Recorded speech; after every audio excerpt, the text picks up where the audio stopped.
Have you ever wondered why relationships feel like the greatest joy and the greatest burden at the same time? Have you ever noticed that the same person can make you feel deeply loved one day and deeply misunderstood the next day? Welcome back to the channel. Today we are going to talk about how to deal with relationships in a way that does not depend on controlling other people, because that is where most suffering begins. We try to manage their mood, their choices, their attention, their loyalty, their growth.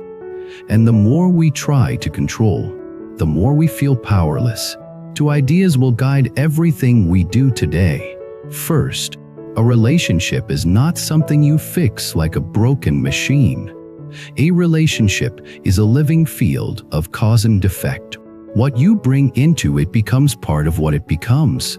Second, the deepest way to deal with relationships is to work on the one place you actually have authority, your inner state.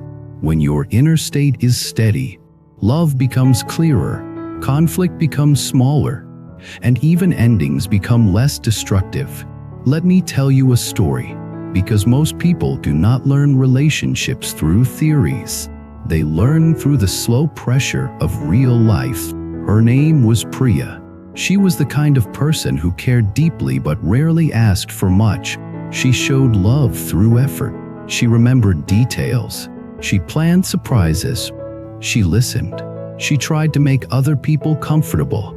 She believed that was what love meant, making life easier for the people you love. She met a man named Adrian. Adrian was intelligent, warm, and funny in a quiet way. He was not the loud center of attention type.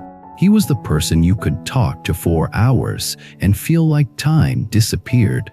When Priya met him, she felt something she had not felt in a long time: ease. At the beginning it looked like balance. Priya gave care. Adrian gave presence. Priya brought energy. Adrian brought calm. Their differences felt complementary. Friends said they were lucky. Then life did what life always does. It brought friction. Not dramatic, not obvious, just small daily moments that began to reveal deeper patterns. It started with time. Priya liked planning. She liked clarity. She wanted to know when they would meet, what they would do, how the week would flow. Adrian was more spontaneous. He hated feeling scheduled. He wanted things to happen naturally. At first this seemed minor. Priya would ask, "Can we plan Saturday?" Adrian would say, "Let us see how we feel." But after months, Priya noticed her mind was always waiting. She would keep her weekend half open just in case. She would avoid making plans with friends because she feared Adrian would suddenly want time together. She told herself she was being flexible, but the truth was she was becoming anxious. One night, she said gently, "I feel uneasy when we do not plan. I feel like I am always waiting." Adrian said, "You are overthinking. Why do you need control over everything?" Priya felt a sting. She was not trying to control him. She was trying to soothe her nervous system. But the conversation turned quickly into a familiar shape. Priya tried to explain. Adrian defended. Priya expressed feeling. Adrian labeled it. Priya softened to keep peace. Adrian concluded he was right. After that night, Priya began doing something many people do without realizing. She began editing her needs. She stopped bringing up planning. She swallowed discomfort. She told herself, "It is not a big deal." But the body keeps score. The body does not forget what the mind tries to ignore. A few weeks later, another friction appeared. Priya was going through a stressful time at work. She told Adrian she felt overwhelmed. She did not ask him to solve it. She just wanted warmth. Adrian listened for a minute, then said, "You should just stop caring so much. It is your fault. You get stressed." Priya went quiet, not because she agreed, but because she felt unseen. She thought, If I speak, this becomes a debate, and I cannot handle another debate." Adrian noticed her silence and said, "You see, this is what I mean. You shut down. You make everything heavy." Priya apologized. That apology tasted strange in her mouth. She had apologized for being overwhelmed. She had apologized for needing comfort.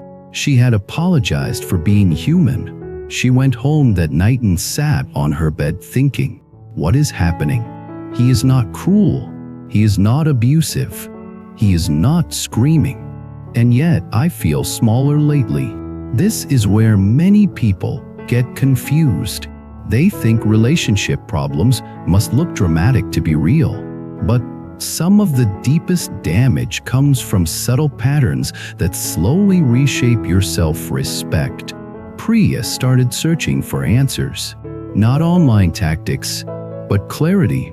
She talked to an older friend named Mira, a woman who had been through love, marriage, divorce, and a long process of rebuilding herself. Mira listened quietly. Then she asked Priya a question that landed like a stone in still water. "When you are with him, do you become more yourself or less yourself?" Priya tried to answer quickly. She said, "More, I think." Then she paused. Because she could not say it with certainty, Mira did not tell her to leave. She did not tell her to stay. She said, "Deal with relationships like you deal with fire. Fire can cook your food or burn your house. The difference is how you handle it. Not by fear and not by fantasy, by awareness and responsibility." Priya asked what that meant. Mira said, "You are trying to manage his behavior. That is why you are exhausted. Instead, manage your inner state. If you stay calm and clear, you will see what is actually possible with him. And you will also stop abandoning yourself." That night Priya went for a long walk. She tried something new. She stopped rehearsing arguments. She stopped listing his flaws. She stopped listing her sacrifices. She simply asked herself, "What do I do in relationships that makes me suffer?" At first, her mind blamed Adrian. "He is avoidant. He is selfish. He does not empathize." Those thoughts were not entirely wrong, but Priya sensed Mira wanted her to look deeper. So she asked again, "What do I do?" A new answer rose. Quietly, "I give without checking if it is received. I keep giving even when I feel resentment. I stay silent to keep peace and then feel unseen. I try to earn safety by being easy. I want him to be different more than I want to see who he is." That last line hit her hardest. I want him to be different more than I want to see who he is. This is one of the central mistakes people make in relationships. They relate to potential, not reality. They relate to a dream, not a person.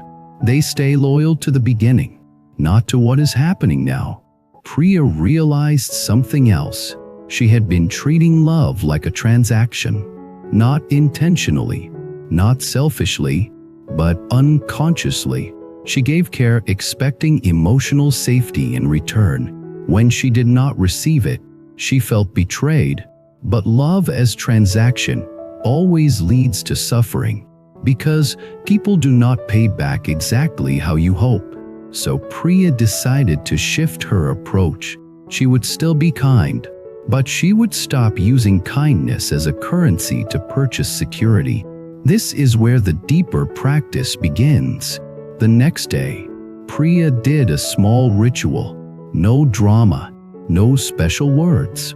She simply sat quietly for 5 minutes. She watched her breath. She noticed how tense her body felt when she thought about Adrian. Then she made a decision. I will stop chasing peace from him and start cultivating peace in me. This is not a cute sentence. It is a discipline. Then she said a second decision. I will speak my truth once, clearly, and then I will observe behavior rather than debate. This is crucial. Many people keep talking because they think more talking creates understanding. But in some relationships, more talking only creates more manipulation, more defensiveness, more confusion. When you speak clearly once and then observe actions, you return to reality. That weekend, Priya asked Adrian again about planning. She kept it simple. I would like to plan Saturday. If you are not available, I will make my own plan. Adrian frowned. Why are you making it so rigid? Priya breathed.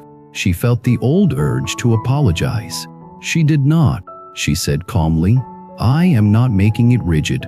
I am being clear. I want time with you, and I also want my life to move forward. Adrian said, You are being dramatic. Priya replied, You can call it that. I am choosing clarity. Then she went on with her day. This might sound small, but it was huge. Priya did not argue. She did not defend. She did not beg him to understand. She stated her reality and allowed him to have his reaction without letting it control her. That is how you deal with relationships. You stop making your inner stability dependent on the other person's mood. Adrian responded in a way Priya did not expect. He became quieter for a few hours. Then he texted, Fine, Saturday dinner. Priya smiled, not because she won, but because she stayed aligned with herself. But the story does not become perfect. Real change always triggers resistance. Over the next month, Priya continued practicing clarity. When she needed comfort, she asked directly, I need you to listen for a minute, not solve. When she felt dismissed, she named it calmly. That feels dismissive to me. When Adrian tried to turn it into a debate about her sensitivity, she did not follow. She repeated her point and disengaged. Adrian began reacting in two ways. Sometimes he adjusted. He listened. He softened. He tried. Other times he became irritated and cold. Priya noticed something important. When Adrian adjusted, it was not because Priya argued better. It was because the relationship atmosphere changed. It became less of a power struggle. Priya stopped chasing, which meant Adrian could not control through withdrawal. This is a hidden dynamic. Many relationship struggles are not about love. They are about power. Not obvious power, but emotional power.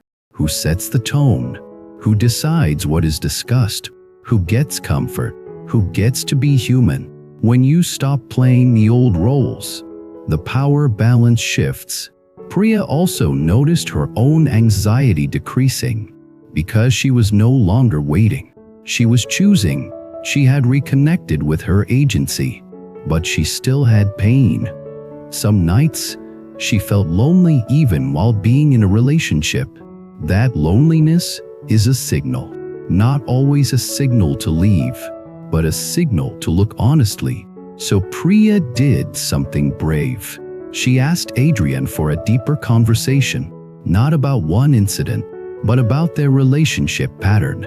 She said, I want us to be able to talk about feelings without turning it into blame. I want to feel like we are a team when life is hard. Adrian sighed. He said, I do not know how to do that. My family never talked about feelings. We just handled things. Priya felt compassion rise, but she stayed clear.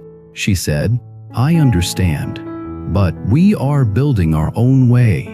Are you willing to learn with me? Adrian was quiet.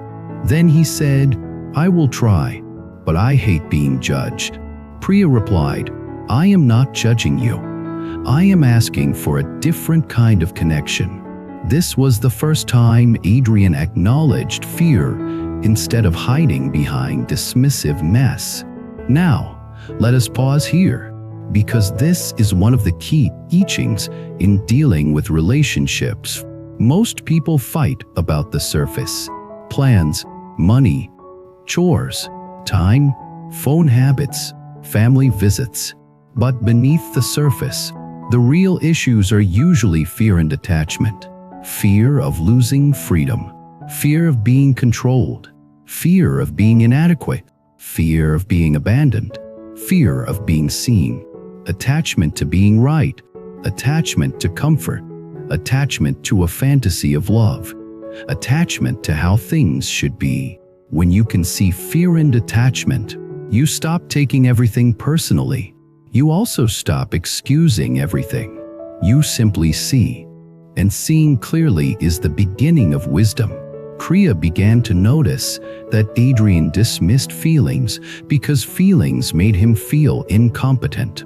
He did not know what to do with them, so he tried to shut them down. That was his self-protection. Again, understanding does not mean tolerating harm. Understanding means you stop being confused. Confusion is suffering. Clarity is power.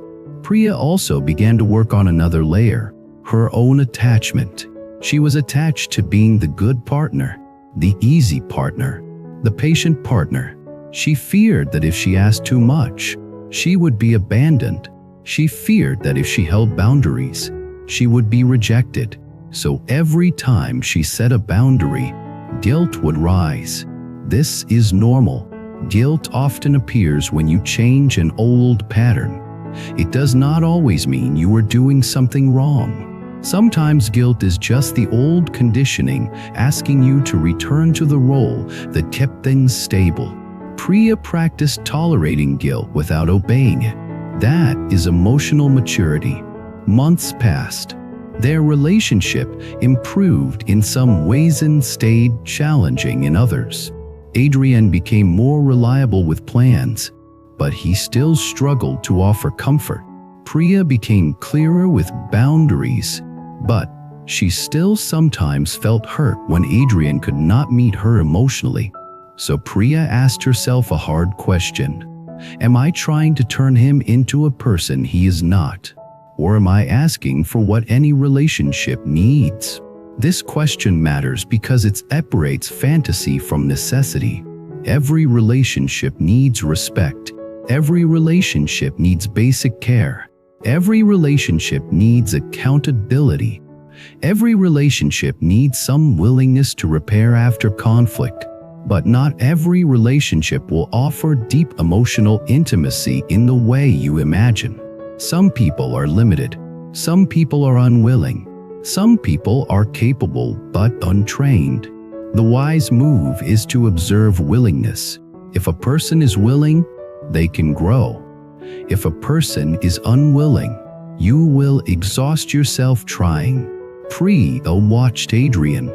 She saw willingness in small ways. He began asking, "How are you feeling?" Even if it sounded awkward. He began apologizing sometimes, even if it was brief. He began noticing when his tone was harsh. He began trying. These were not miracles, but they were seeds. Priya also chose to cultivate her own inner life, so she did not demand that Adrian be her only source of warmth. She strengthened friendships. She spent time with family members who felt safe.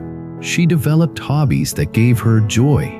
She invested in her own health and calm. This is another crucial point in dealing with relationships. When you make one person your entire emotional universe, you become dependent. Dependency creates pressure. Pressure creates conflict, and the relationship becomes heavy. When your life is wider, you bring less desperation into love. You bring more generosity. And you also have more clarity about what you will accept. As Priya grew steadier, she began noticing something else. Adrian was less defensive when she was not desperate. He could feel the difference. He did not feel trapped by her emotions. He felt invited. This does not mean you should hide your feelings. It means you should hold your feelings with awareness rather than throwing them like weapons or offering them like bargaining chips. Now let me tell you a second story that shows the other side. What happens when willingness is absent? There was a man named Leo who dated a woman named Brooke. Brooke was exciting, ambitious, and socially admired. But she had one pattern. Whenever Leo expressed discomfort, she mocked him. Whenever Leo asked for repair, she refused. Whenever Leo set a boundary, she punished him with coldness. Leo kept trying. He kept explaining. He kept forgiving. He kept hoping. He told himself he was being loyal. But over time, his loyalty turned into self-betrayal. He became anxious. He became insecure. He began doubting his own worth. He stopped seeing friends. He started walking on eggshells. One day he realized the relationship was not making him wiser or kinder. It was making him smaller. He left. After leaving, he felt grief, but he also felt something he had not felt in years: quiet. That quiet taught him a lesson. Love without respect is not love. It is attachment. Sometimes dealing with relationships means accepting that not every relationship is meant to continue, not as punishment, as truth. Now, back to Priya, because her story brings us to the deeper spiritual point. Relationships are mirrors. They show you your patterns. They show you your attachments. They show you your fears. They show you your capacity for compassion.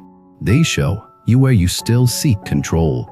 If you use relationships only to get comfort, you miss the mirror.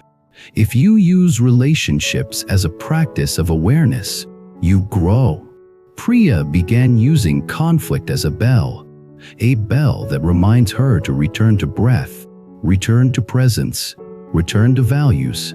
When Adrian said something dismissive, Priya noticed her body reaction: tight chest, hot face, urge to attack. Instead of reacting immediately, she paused. This pause is where wisdom lies. Then she chose one of three paths. If the moment was small, she let it pass without feeding it. If the moment mattered, she named it calmly and asked for a different tone. If the moment became disrespectful, she disengaged. This is dealing with relationships as practice, not forcing, not collapsing. Over time, Priya also learned a mature form of compassion. She stopped trying to punish Adrian for not being who she wanted.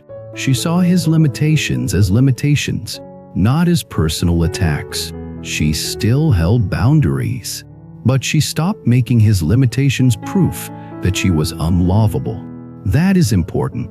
Many people turn a partner's limitation into a verdict on themselves. He does not comfort me, I must not matter. She does not listen, I must be boring. He avoids commitment, I must be unworthy. She criticizes me, I must be flawed. This is the mind creating suffering. The truth is often simpler. The person has their own conditioning, their own fear, their own immaturity. You can see that without excusing harm. You can see that and still protect yourself. As Priya practiced, she felt something shift in her. She was less reactive. She was less desperate. She was less afraid. And that inner shift changed the whole relationship atmosphere. Adrian began showing more tenderness, not because Priya demanded it perfectly, but because the relationship became less of a battlefield. He began feeling safer to try.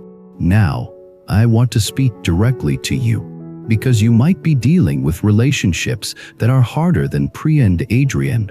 Maybe there is betrayal. Maybe there is manipulation. Maybe there is ongoing disrespect. Maybe there is someone who refuses accountability. In those cases, the same principles still apply, but the boundaries may need to be stronger. If someone repeatedly lies, do not build your life on promises. Build it on evidence. If someone repeatedly disrespects you, do not beg for respect. Demand it through boundaries and consequences. If someone repeatedly harms you and refuses repair, do not call endurance love. Call it what it is: suffering. Compassion includes you. Dealing with relationships does not mean becoming soft without wisdom. It means being human with clarity. Now, let us bring everything together in a simple way. A relationship becomes easier to deal with when you stop trying to control the other person and start training your inner state. Train your inner state by practicing presence. Notice reactions early. Breathe. Pause. Choose. Train your inner state by practicing truth. Speak clearly once. Do not debate endlessly. Observe actions. Train your inner state by practicing boundaries. Boundaries without consequences are wishes. Boundaries with consistency are protection. Train your inner state by practicing compassion with discernment. Understand without excusing. Care without surrendering. Train your inner state by building a wider life. Do not make one person your whole universe.